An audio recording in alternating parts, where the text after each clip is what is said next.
Okay, so next we'll look at an example. We will show that the set of positive integers with the relation divides is a poset, but is not a well-ordered set.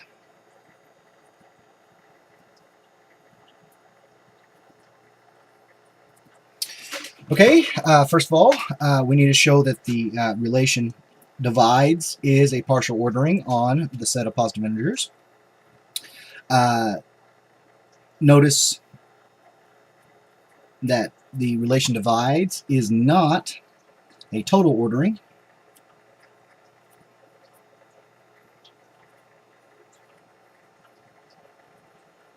On the set of positive integers, since not every pair of elements in the set of positive integers is comparable.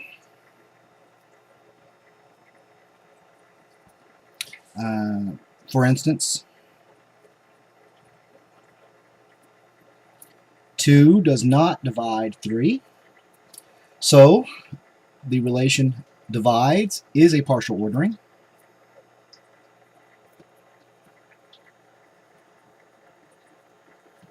On the set of integers, positive integers. Okay, so it is a partial ordering. Now we need to show that this relation is reflexive, antisymmetric, and transitive. And for every positive integer, it is true that that integer divides itself. We proved in theorem earlier that for all integers, each integer divides itself, and so it's certainly true for the set of positive integers. And so the relation divides is reflexive. Now we need to show that it is antisymmetric. So let A and B be two positive integers such that A divides B and B divides A. Then B is some integer multiple of A, and A is some integer multiple of B.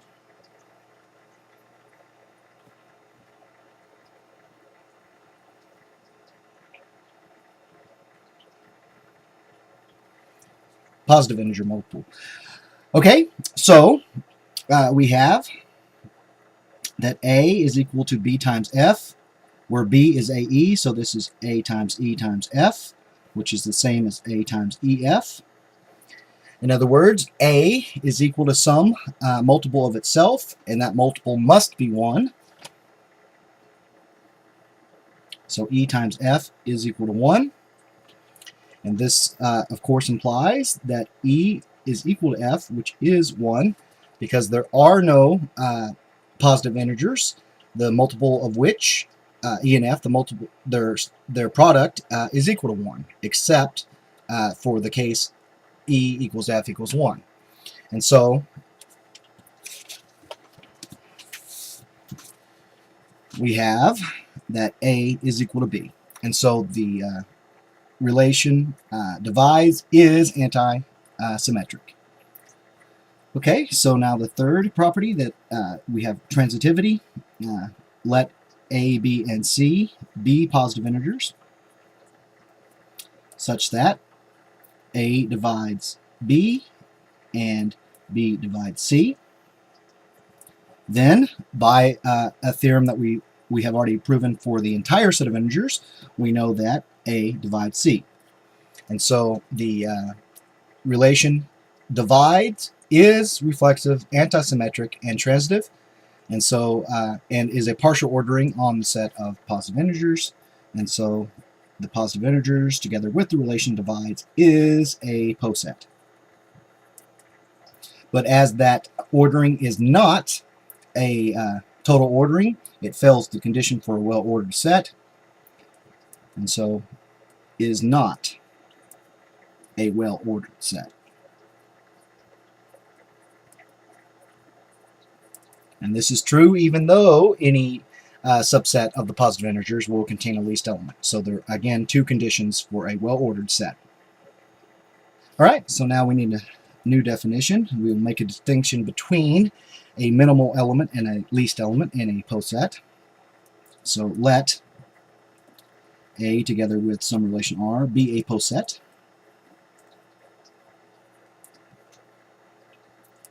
An element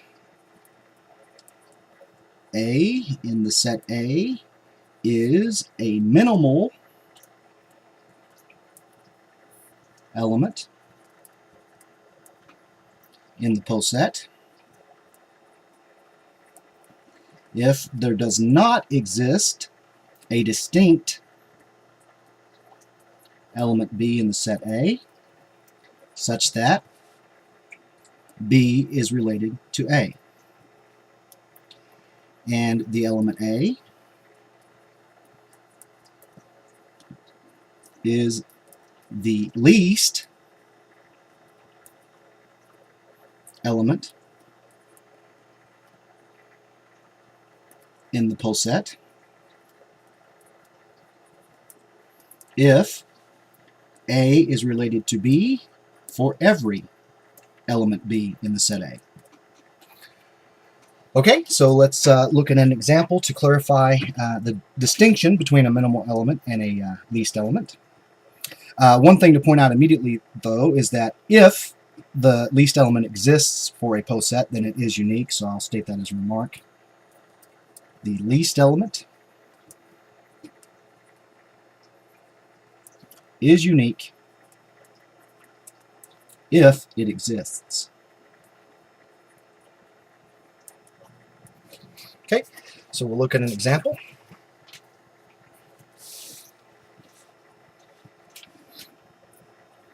Let the set A be the set consisting of the numbers 2, 4, 5, 10, 12, 20, and 25.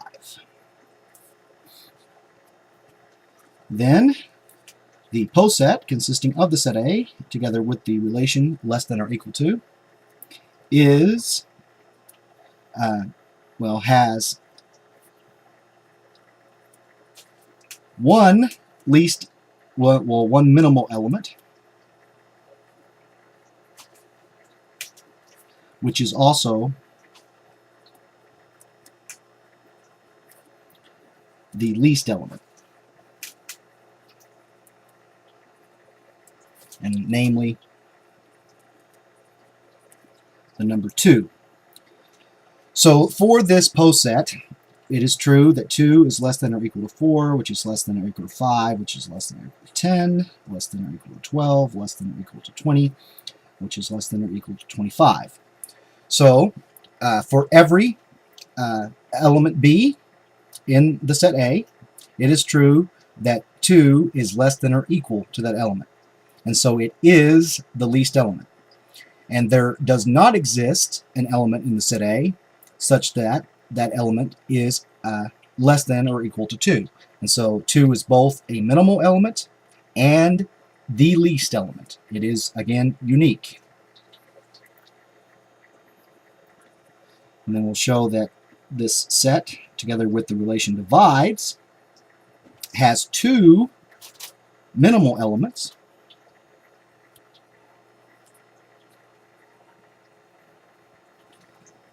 and no least element.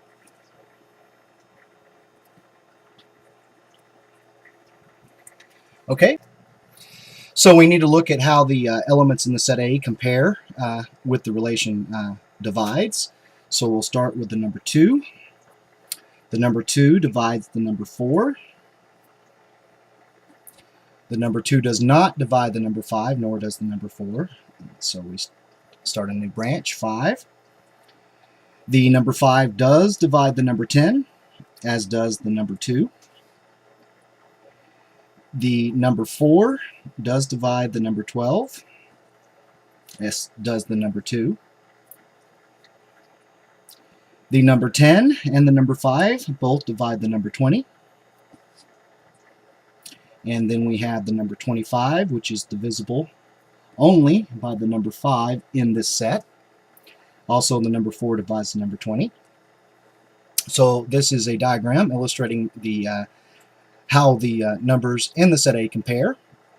So from this diagram, we see that the number 2 and the number 5 are both minimal elements.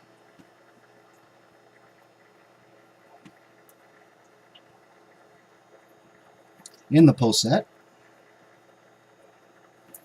And this is true since there are no numbers in the set A that divides the number 2 or that divides the number 5. And so they are minimal elements.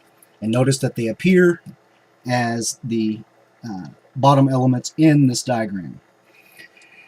Now, as there is no number in this set that does divide every other number in the set, there is no least element.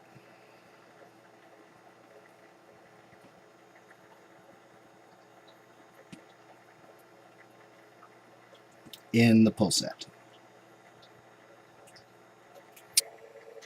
Okay, so now we're ready to prove what is known as the division algorithm.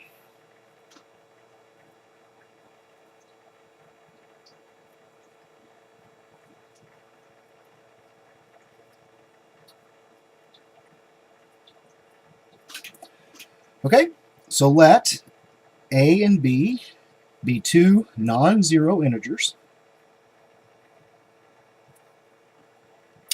Then there exist unique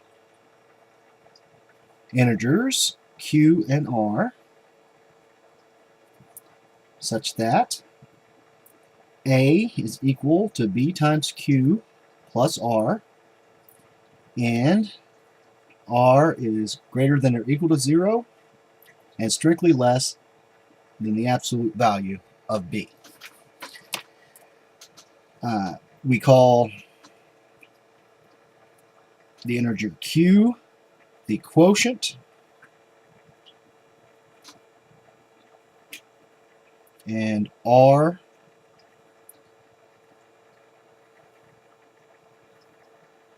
the remainder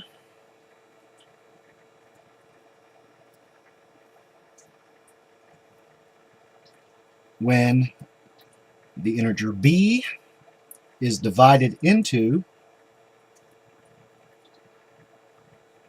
the integer A. All right, so this is an existence and uniqueness theorem. So first we'll prove that the integers Q and R exist, satisfying these two equations, and then we'll show that they are in fact unique. So we'll start by forming a set of the remainders. That is, we take the set S to be integers of the form A minus x times B, where x is an integer, and A minus x times B is greater than or equal to 0.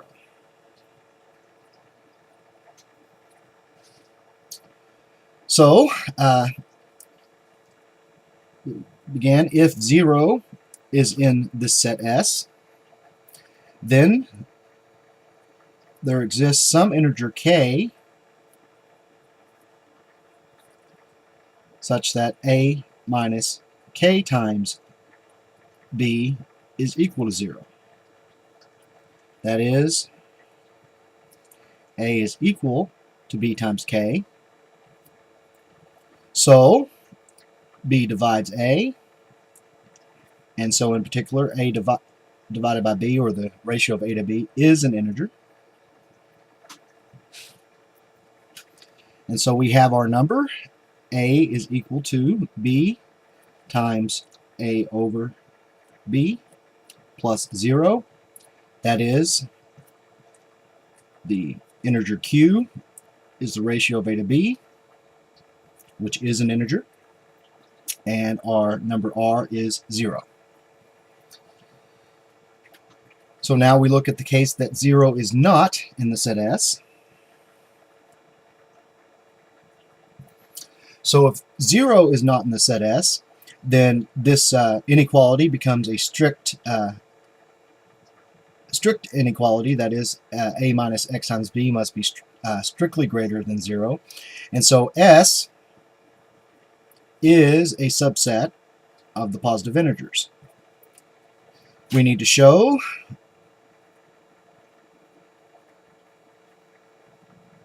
that this set S is not empty.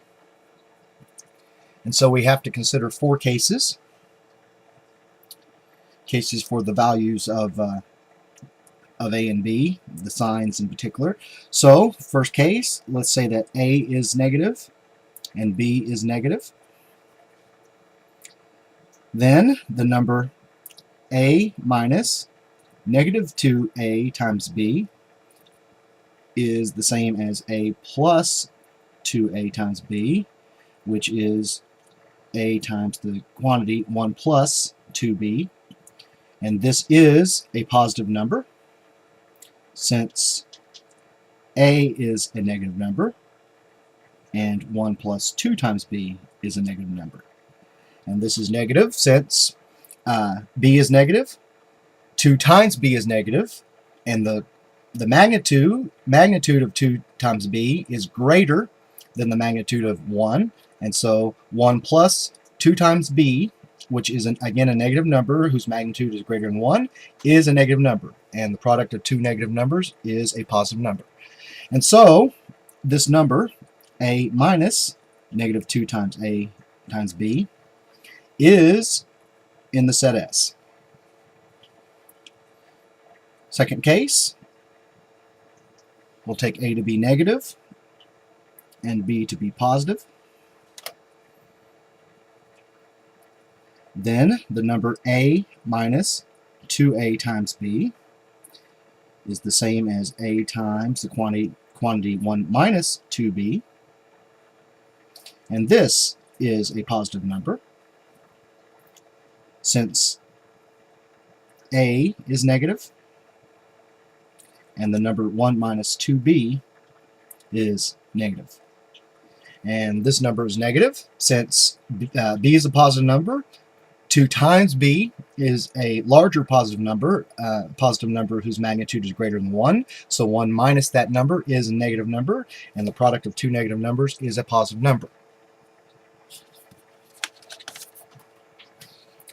So in this case,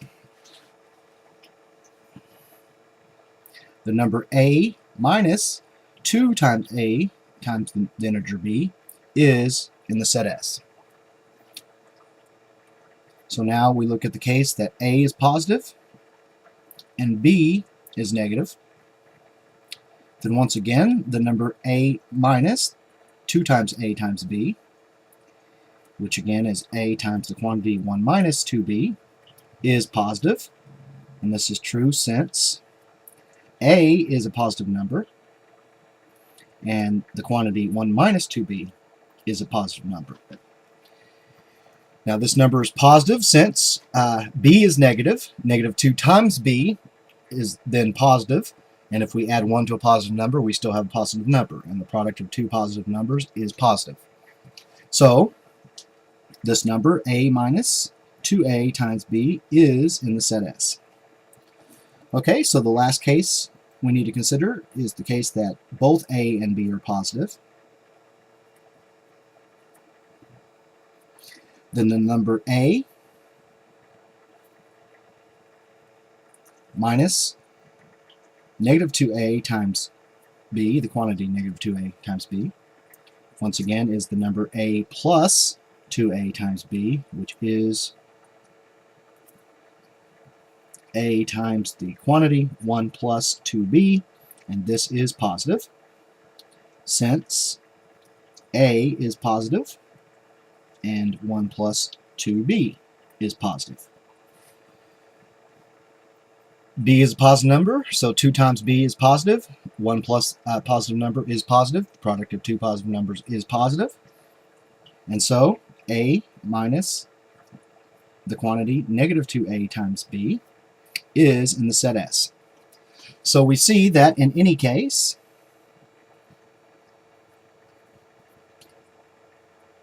the set S is a non-empty subset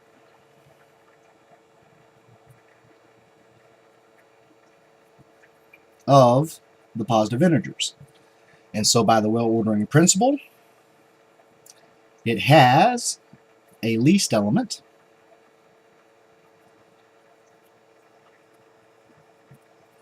and we will choose to call that element R. And this is, as it is a element in the set S, it's going to have the form a minus b times some integer, which we will choose that integer to be q. And so we have our number a is equal to b times q plus r. So it remains to show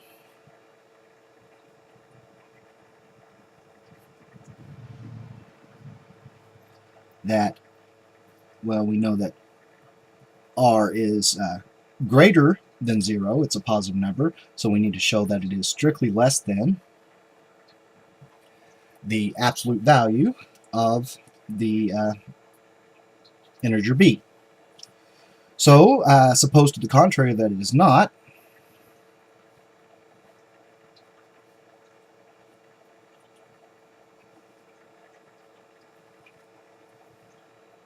so if it's not less than, it must be greater than or equal to the integer b.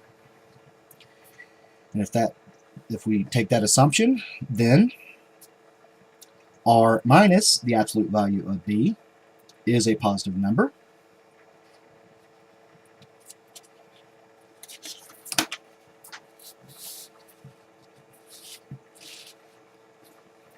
And so we have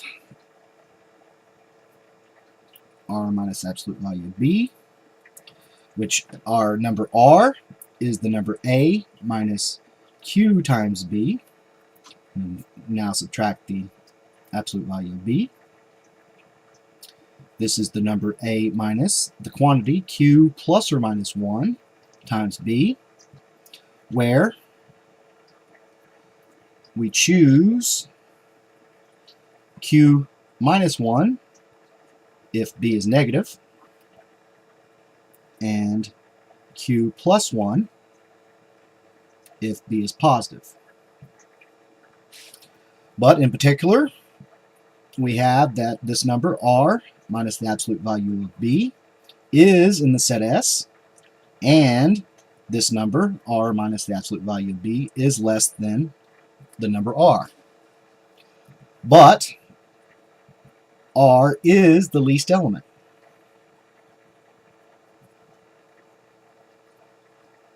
In the set S. And so, or hence, by contradiction,